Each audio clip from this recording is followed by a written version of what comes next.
Sesabar apa kita menyikapi istri-istri tahun tinggi sekarang?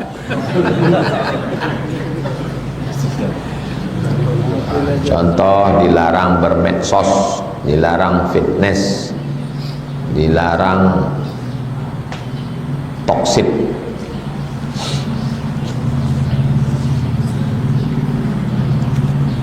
Kalau dia punya akun sosial, Instagram, TikTok, dia upload yang bersama-sama ramai-ramai, jangan sendiri. Jangan mengupload, mengekspos wajah. Jangan mengupload gerakan-gerakan. Dulu ada gerakan tren menjulurkan lidah beberapa tahun yang lalu. Lidah, rupanya terjulur lidah itu anjing yang sedang bernafsu.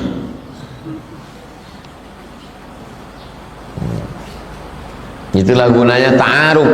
Waktu ta'aruf itu ceritakan yang pahit-pahit. Apakah kau siap nanti tidak bermedsos? Kalau gitu aku tak siap, kata dia. Jangan kalian nangis. Kadang laki-laki ini, kalau dia bilang aku tak siap bermedsos, bunga bukan setangkai, kumbang bukan seekor, patah tumbuh bilang berganti, hilang satu tumbuh gitu. Yang kalian bilang kaulah satu-satunya, matilah kalian. Begitu banyak perempuan. Cari yang solihah, insya Allah kalian dapat yang solihah. Fitness, perempuan itu kalau di tempat itu perempuan semua, boleh dia olahraga, tapi di situ jangan ada yang jahat direkamnya atau diceritakannya ke laki dia. Tadi bang aku fitness, nampak aku ada bini siana itu cantik, tak boleh. Jadi sesama perempuan pun tak boleh menceritakan sifat-sifat perempuan itu ke laki dia, tak boleh. Makanya perempuan itu ngaji juga, kalau sama-sama ngaji bisa. Kalian cari perempuan yang takut kepada Allah, yang ngaji. Kalau tidak, susah kalian. 2 kali kerja mencari nafkah lagi, mengurus perempuan lagi, mengurus handphone kalian lagi, mengurus handphone dia lagi. Handphone dia 3 pula, mati kalian. Tak sampai umur kalian 40, 39 mati. Saya punya usaha minuman segar seperti es jeruk, sedangkan di lokasi berjualan saya tidak semuanya muslim. Bolehkah saya berjualan dari pukul 11 saat bulan puasa Ramadan, Pak Ustadz?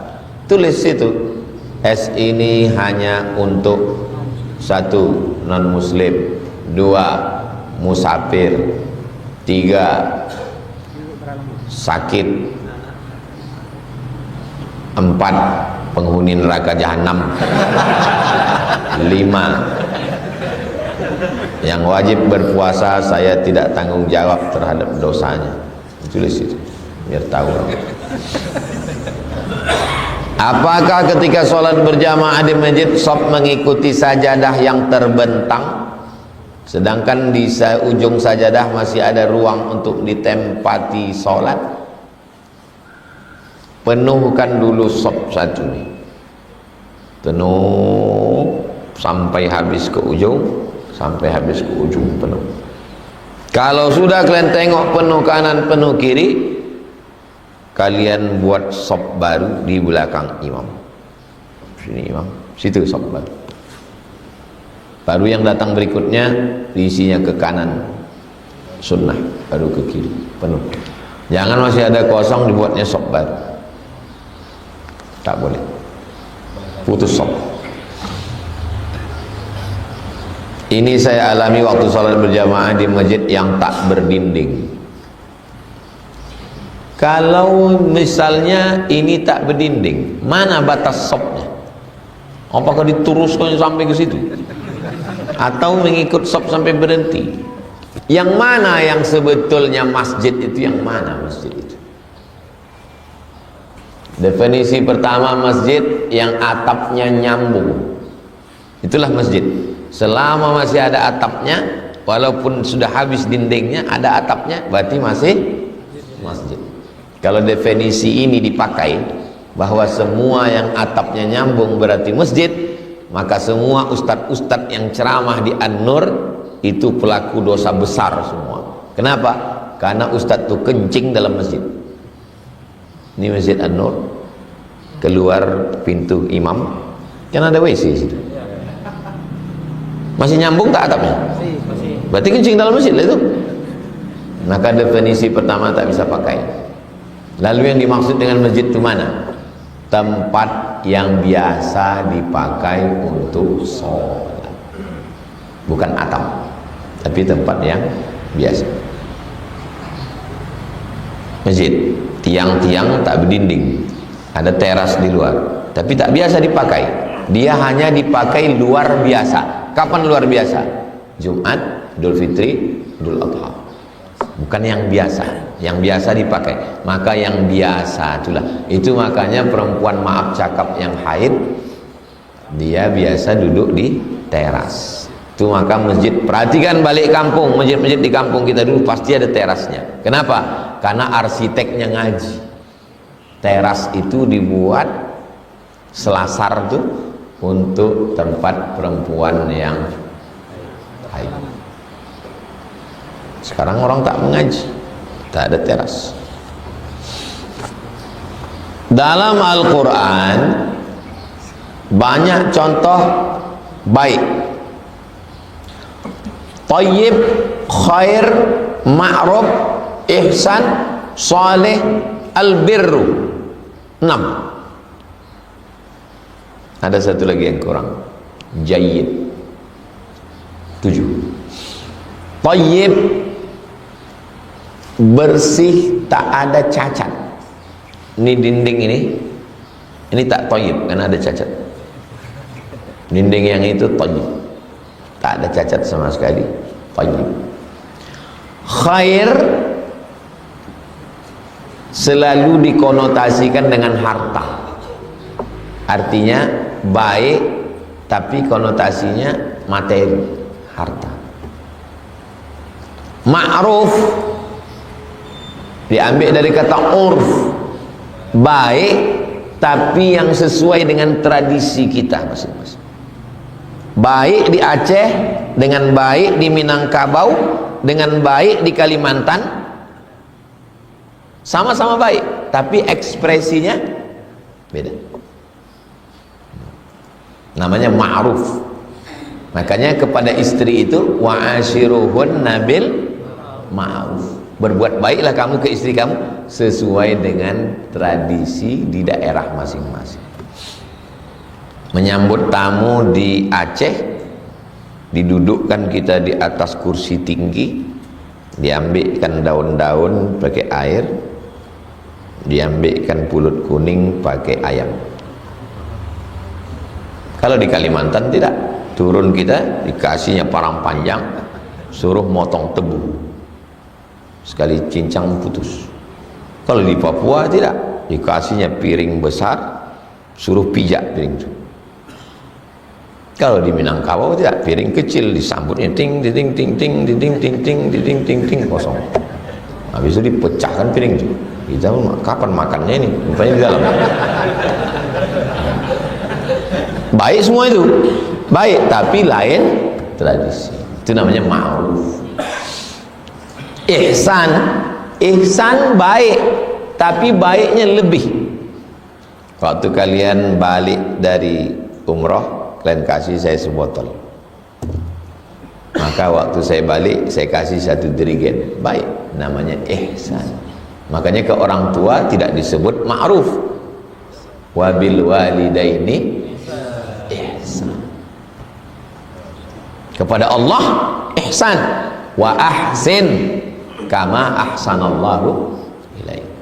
Kita disuruh buat ihsan. Kenapa kepada orang tua itu disebut suruh ihsan? Supaya kita tidak pernah merasa bisa membalas. Bisa kita balas lebih? Tidak bisa. Kalian gendong mak kalian dari sini pergi ke Makkah, tawaf, sa'i, tahallul, belum bisa ihsan. Kenapa? Karena kalau mau ihsan, kalian kandung dia 10 bulan. Karena dia mengandung kalian 9 bulan. 10 hari, kalian kandung dia 9 bulan, 11 hari. Baru ihsan. Artinya apa? Sebaik apapun kalian ke ibu, ayah, belum bisa mengamalkan firman Allah, wa bil walidaini ihsan. Saleh. Saleh terkait dengan manfaat. Lawan dari kata saleh, fasid, merusak. Ada orang baik tapi dia tak mendatangkan manfaat, baik untuk dirinya sendiri, tidak soleh. Soleh itu bermanfaat untuk lingkungan. Kalau saya buat pondok tapi tak ada manfaatnya untuk lingkungan sekitar, tidak soleh, hanya sekedar hasan. Tapi kalau bermanfaat, anak-anak bisa mengaji malam, ibu-ibu bisa ngaji sore, bapak-bapak bisa ngaji subuh, sekolah tidak mahal, tidak pakai uang bangunan, itu soleh, bermanfaat untuk lingkungan sekitar. Al-birru, puncak dari semua kebaikan adalah birru.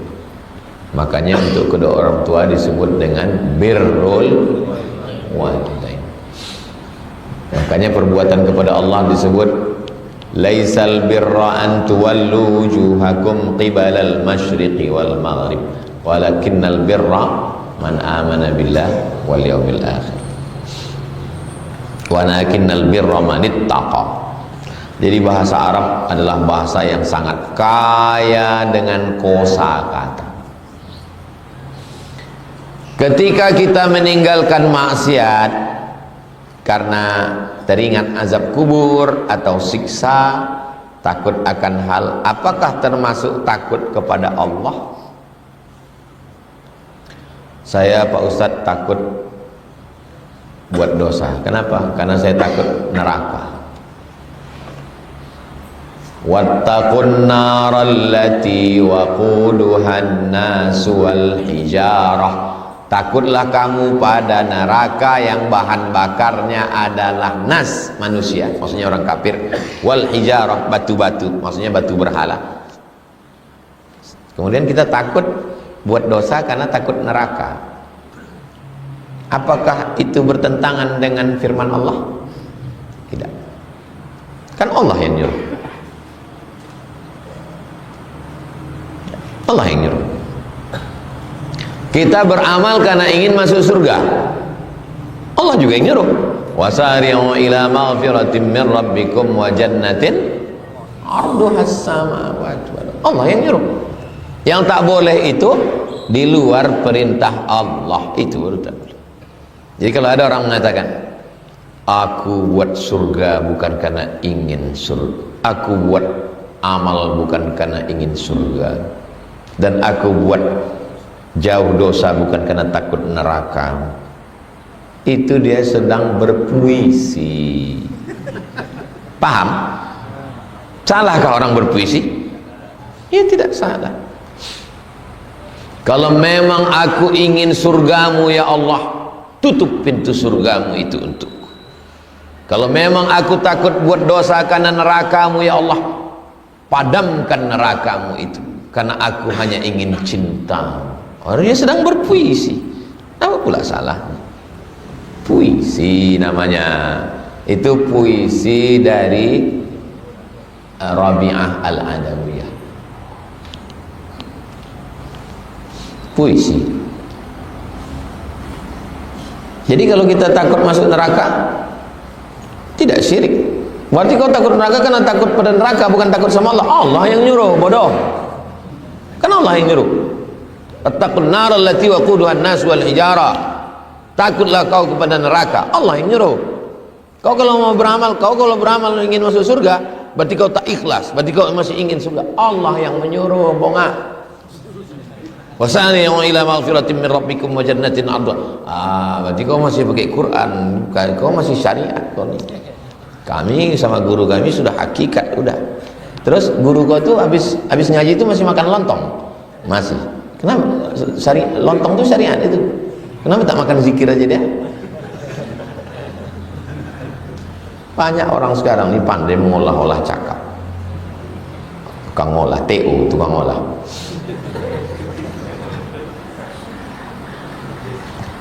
Hati pikiran, hati tasawuf, pikiran filsafat. Filsafat lautan tak bertepi, hati planet tak berujung. Kalau kalian ikut filsafat tak bertepi, kalian ikutkan hati tak berujung. Lalu yang mengikatnya apa? Syariat. Makanya tasawuf yang kita ikut adalah tasawuf Imam Junaid Al-Baghdadi, muqayyadun bil Qur'ani was sunnah. Itu tasawuf kita, bukan tasawuf yang kemana-mana. Sholat batin, puasa batin, ujung-ujungnya nikah batin. Apa ini? Terpegang kepada sunnah Rasulullah SAW. Imam Junaid Al-Baghdadi menetapkan aturannya secara universal, baru disusun Imam Al-Ghazali secara detail dalam kitab Ihya Ulumuddin. Makanya kita ini ikut tiga. Dalam bidang akidah ikut Imam Abul Hasan Al-Asy'ari atau Imam Abu Mansur Al-Maturidi. Dalam bidang fikih ikut Imam Hanafi atau Imam Maliki atau Imam Syafi'i atau Imam Hambali. Dalam bidang tasawuf ikut Imam Junaid Al-Baghdadi yang disarikan secara sistematis oleh Imam Al-Ghazali. Bolehkah puasa nazar di hari Senin dan Kamis sekalian diniatkan anak supaya cepat sembuh? Nazar itu merubah sunat menjadi wajib. Puasa Senin Kamis sunnah. Aku bernazar, ya Allah, kalau lulus aku P3K ini, puasa Senin Kamis aku tanggal sekian dan sekian. Sebutkan tanggalnya. Karena kalau Senin Kamis seumur hidup, pingsan mati kalian. Karena banyak orang bercakapnya mudah, pas mengamalkannya bingung. Maka pada Senin Kamis tanggal tersebut puasa itu berubah menjadi wajib. Itu namanya nazar. Dah selesai nazar. Sekarang niat anak supaya cepat sembuh. Itu namanya tawassul dengan amalan sunnah. Ya Allah, berkat puasa sunatku ini sehatkanlah anakku. Itu namanya bertawassul dengan amalan sunnah. Dalilnya, ya ayyuhalladzina amanu taqullaha wabtaghu ilaihil wasilah. Takutlah kamu kepada Allah dan bertawassullah. Hadis tentang tawassul sahih dalam Sahih Bukhari. 3 orang terjebak dalam gua, tertutup pintu. Yang pertama bertawassul, ya Allah, berkat sedekahku bukakan pintu gua ini, terbuka. Yang kedua berdoa, berkat baktiku ke emak ayahku bukakan pintu gua ini, terbuka. Yang ketiga, berkat aku tak jadi berzina, hampir saja tak jadi karena aku takut kepadamu, bukakan pintu, terbuka. Dari hadis ini diambil pelajaran boleh bertawassul dengan 3 amal. Pertama, sedekah. 2, bakti kepada orang tua. 3, menjaga diri dari maksiat. Mau bertawassul dengan sedekah, duit tak ada. Mau bertawassul dengan bakti pada orang tua, lahir yatim piatu. Tinggal satu lagi, bertawassul dengan tidak buat dosa. Aku tak minum khamar, aku tak berjudi, aku tak berzina, aku tak pacaran, aku belajar baik-baik di kampus, aku tak mencontek. Berkat amalku ini ya Allah, berkat takutku ini padamu, kabulkanlah doa. Bisa. Begitulah murahnya Allah ngasih. Kau bisa bersedekah, tawassul dengan sedekah. Tak bisa bersedekah, bakti pada orang tua. Tak juga bisa dengan rasa takut. Rasa takut pun tak ada, apalagi Jadi boleh bertawassul dengan amal soleh. Saya dengar tuh orang tuh bertawassul tuh dengan imam-imam. Aku bertawassul dengan Syekh Abdul Qadir Al-Jilani. Maksudnya dia bertawassul dengan amal soleh Syekh Abdul Qadir Al-Jilani dan kedudukannya yang mulia, dia wali Allah berkat orang ini. Kalau bahasa sekarangnya apa? Ordal. Ordal. Assalamualaikum Ustaz. Salam. Bisa Ustaz kami undang ke kampung kami? Oh, tak bisa, penuh. Oh, saya ini kawannya Pak Alpadino, Pak Ustaz, yang ngurus pengajian Sabtu hari Rabu subuh. Oh ya. Sekampung sama dia? Ya, insya Allah. Jadi kapan dapatnya Ustaz? 2035. Itu namanya tawassul, menyebut orang yang kira-kira posisi orang itu dekat dengan Allah. Paham? Itu orang tawassul yang menyebut-nyebut nama, berkat Syekh Bahauddin An-Naqsyabandi, berkat Syekh Abdul Hasan Asy-Syazili, berkat Syekh Abdullah Syattari, berkat Syekh Muhammad Yasin Al-Fadani, berkat Syekh Abdullah bin Siddiq Al-Ghumari. Disebutnya nama-nama guru dia, tertawassul dia dengan orang soleh gitu. Ahlus sunnah boleh, Wahabi tak boleh. Tak boleh bertawassul dengan orang, tak boleh. Syirik. Langsung aja sama Allah. Situ letak beberapa persimpangan perbedaan. Ala hazihi niyyah al-Fatihah. A'udzubillahi minasyaitonir rajim. Bismillahirrahmanirrahim. Alhamdulillahi rabbil alamin.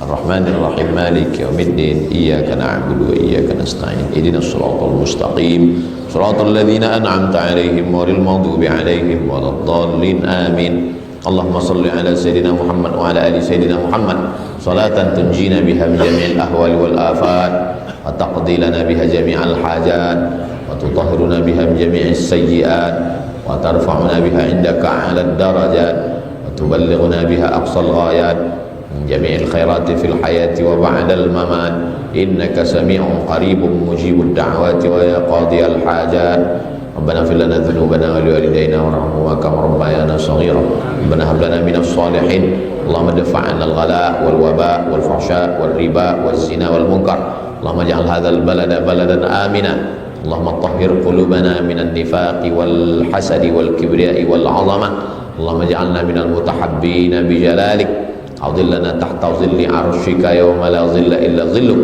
وفقنا لما تحبه وترضاه اللهم اغننا بحلالك عن حرامك وصلى الله على سيدنا محمد وعلى اله وصحبه وسلم والحمد لله رب العالمين. تقبل الله منكم إنا منكم تقبل يا كريم. نصلي سنة الإشراق ركعتين لله تعالى.